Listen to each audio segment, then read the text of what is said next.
Maria Rose Pereda. Mia Rose. Good evening. Good evening. Alright. So, Mia, can I call you Mia? Yes. Okay, Mia. So, what do you think is your life lesson that you can share? Not just here at Batangas, not here in the Philippines, but to the world. May ibigay ko pong inspirasyon para sa lahat po ng mga nanay. As a young mom and a single mother, salute to all single mother and a young mom, na kahit nagkaroon ako ng maagang responsibilidad, tinanggap ko yon, nagpakatatag ako, naging matapang, at ngayon tumatayo ako dito sa Mrs. Batangas Philippines candidate bilang isang nanay na naging matatag sa lahat ng pagsubok. Yun lang. Thank you very much, Mia. And thank you for your strong message to all the single mothers. Now, good evening, candidate number 2. Hi, good evening. Good evening to all. Miss Maria Paz Manalo. Tama po? Yes. Can I call you Paz or Ria. Ria. Alright. So, Ria, what was the impact? Ano yung naging impact ng Mrs. Batangas Philippines sa'yo? Yung impact ng Mrs. Batangas Philippines sa akin is nabigyan ng opportunity ako, kahit housewife lang ako, nabigyan ako ng opportunity to showcase my talent and abilities. Hindi lang sa pansarili, kundi para din sa lahat. At nagkakaroon din ako ng paraan para mas makatulong pa sa iba. Thank you very much for sharing that. And yes, that's actually the purpose of this pageant, para magkaroon tayo ng may share natin ang ating mga inspiring stories. Now, candidate number 3, Bernadette Valenzuela. Good evening. Alright. Evening po. How are you? I am great. That's good to hear. Now, Bernadette, I suppose, or what's your nickname? Badette po. Badette. Okay, Badette. So what do you think is your biggest achievement so far? Ito po, na nandito ako ngayon kasi hindi lahat ng nanay kayang tumayo sa harapan tulad neto. Diba po? Happy Women's Month po sa lahat ng mga nanay na nandito.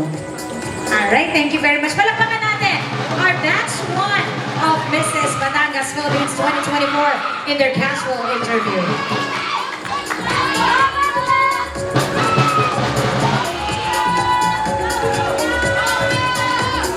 Thank you. On to the next batch.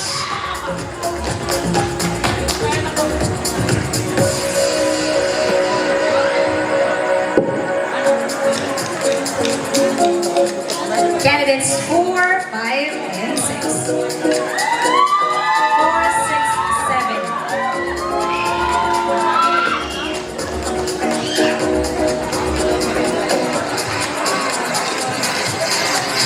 Candidates 4, 6, and 7. So just to clarify, everyone, wala na po kasi ang ating candidate number 5. So that's why we have 4, 6, and 7. Alright?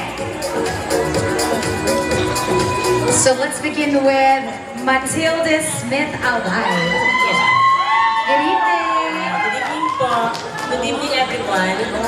Kamusta po? I'm okay.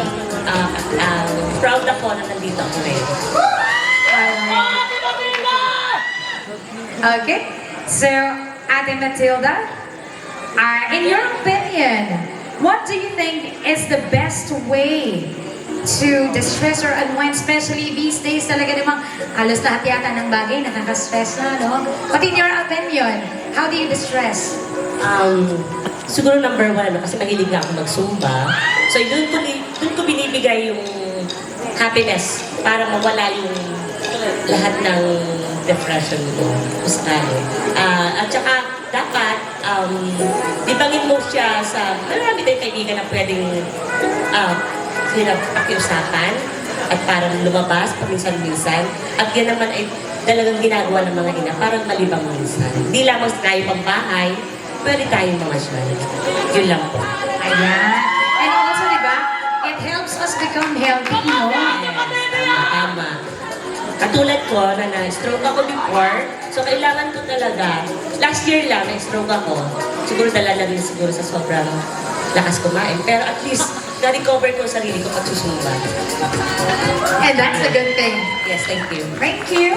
Now, let's hear it from Miss J. Queen Vesperas from Santo Tomas, Batangas. Yes, hello, good evening everyone.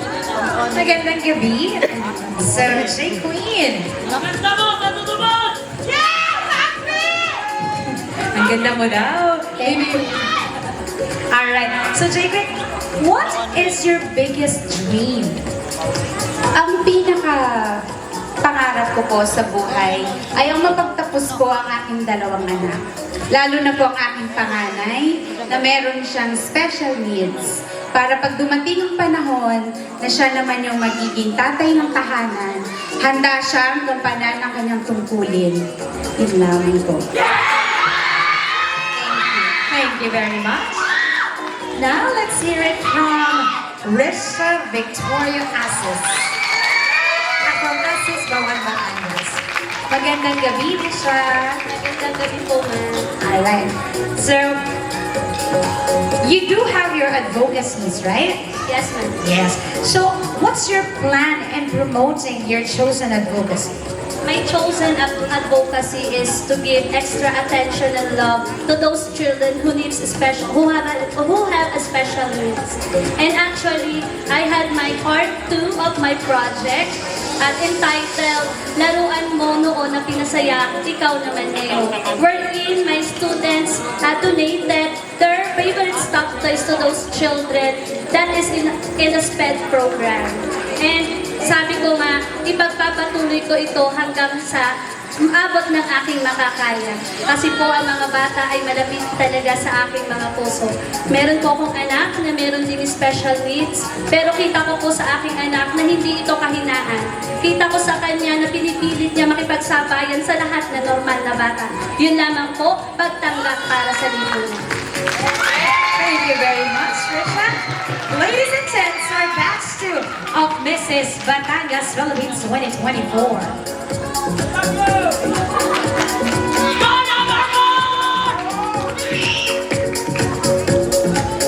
Now let's call our batch 3.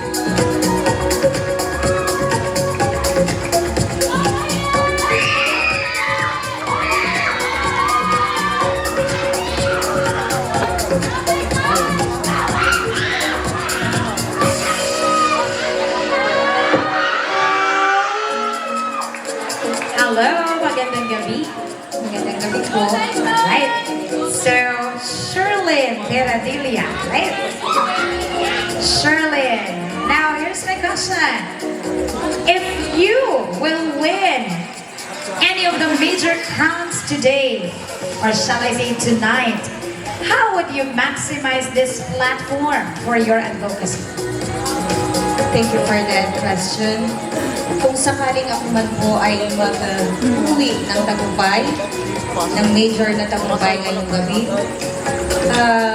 bilang isang dating naglingkod as youth leader, ipagpapatuloy ko ang aking advokasya, ang humanitarian services na ako ay makilahok sa lahat ng advokasya ng aking kapwa-kandidata, and I will fit in all the advocacies ng aking co-candidates. Thank you.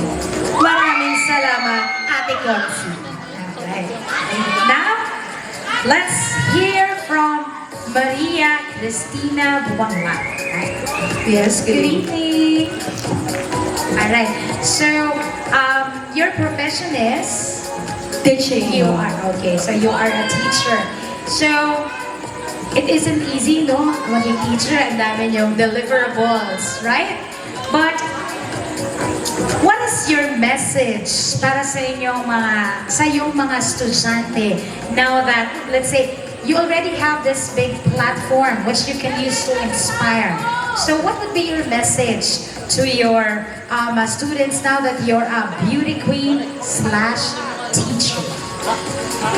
By the way, good evening everyone, to the panel of judges, guests, and of course to my fellow Batangueños. Thank you for that amazing question, Madam. Well, for me, all I can say is that I'm always saying to my students, Sa Tagalog ko sasabihin, pag-ibig anaki aking nakilala, di dapat palakhin ang bata sa saya. At sa katuwa ay kapag namihasa, kung lumaki walang hihinting ginhawa. I will use this platform for me to let my students and of course my fellow Batangueños and Filipinos to discover their beauty inside and of course for them to give importance to our core values, ang pagiging maka-Diyos, maka-tao, makakalikasan, and makabansa. Thank you. Maraming salamat, Ma'am Maria Cristina Bumanglan. Now let's hear it from Miss Lysel Rocafort. Magandang gabi. Alright, so Lysel, right? Yes, po. Okay, Lysel. So your advocacy focuses on children with special needs, right? So what were your activities in the past for you to support this advocacy? Actually, throughout my journey, I witnessed the transformative power of education. So I've also seen that there is a barriers that children with special needs face in accessing this fundamental right. So I believe that no one should be excluded. So I'm going to promote and I'm going to target on breaking down these barriers by promoting inclusive educational environment. So that is my advocacy every year. So I'm going to promote inclusive education and promoting environmental for a good environment for my special needs children, fostering that they feel valued, supported, and empowered to learn and grow. Because I believe it's about making differences, and I'm here to champion the cause of inclusivity and equal opportunities for all. Sabi nga nila, kailangan bilang isang guro, maging mahusay ka, mas mahusay at pinakamahusay. Hanggang ang mahusay ay maging mas mahusay, at ang mas mahusay ay maging pinakamahusay. Yun lang po. Thank you. Thank you very much. Our batch 3 of Mrs. Batangas, Philippines 2024. Palakpakan po natin sila. And please do not get tired of working on your advocacies. Now, our last batch, but definitely not the least.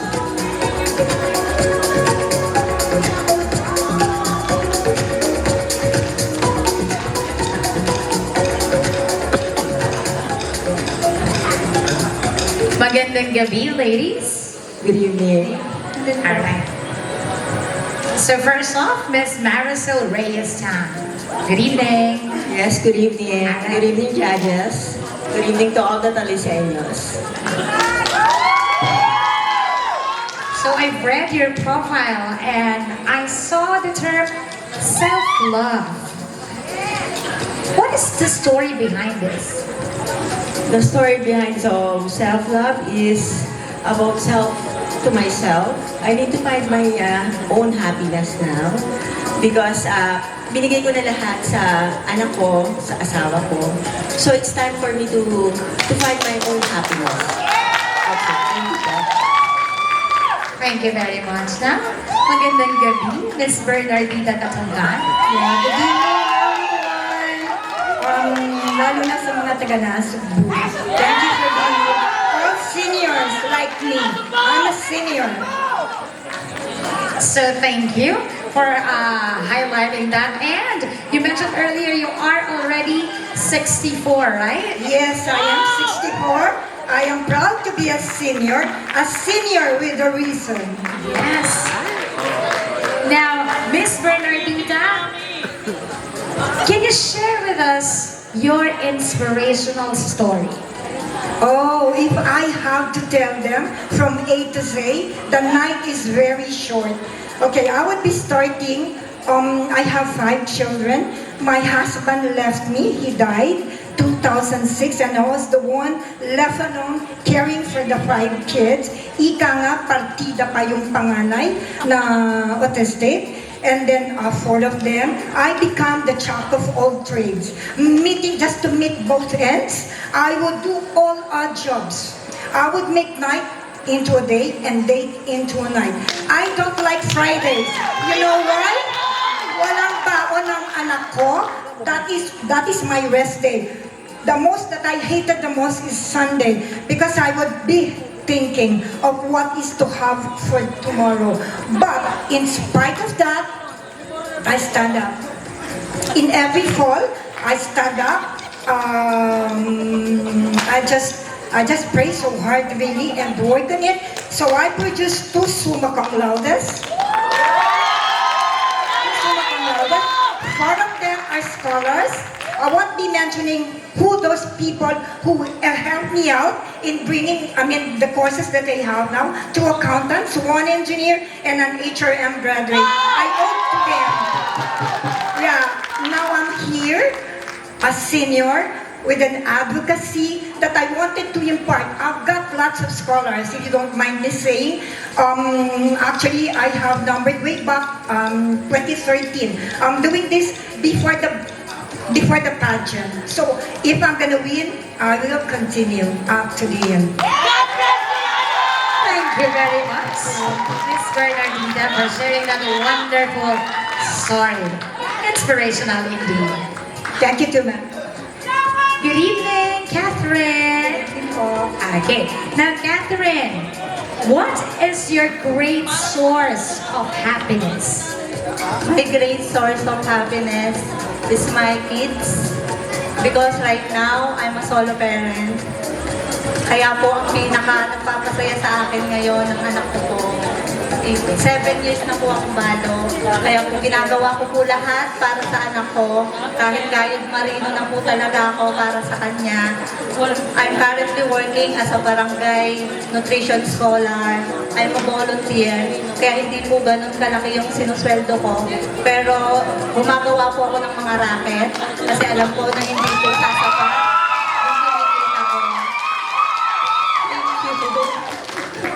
Kaya po yun, ang pinaka nagpapasaya po sa akin talaga ngayon ay yung anak ko. Thank you very much. Palakpakan naman natin. Fourth batch of Mrs. Batangas Philippines 2024 candidate.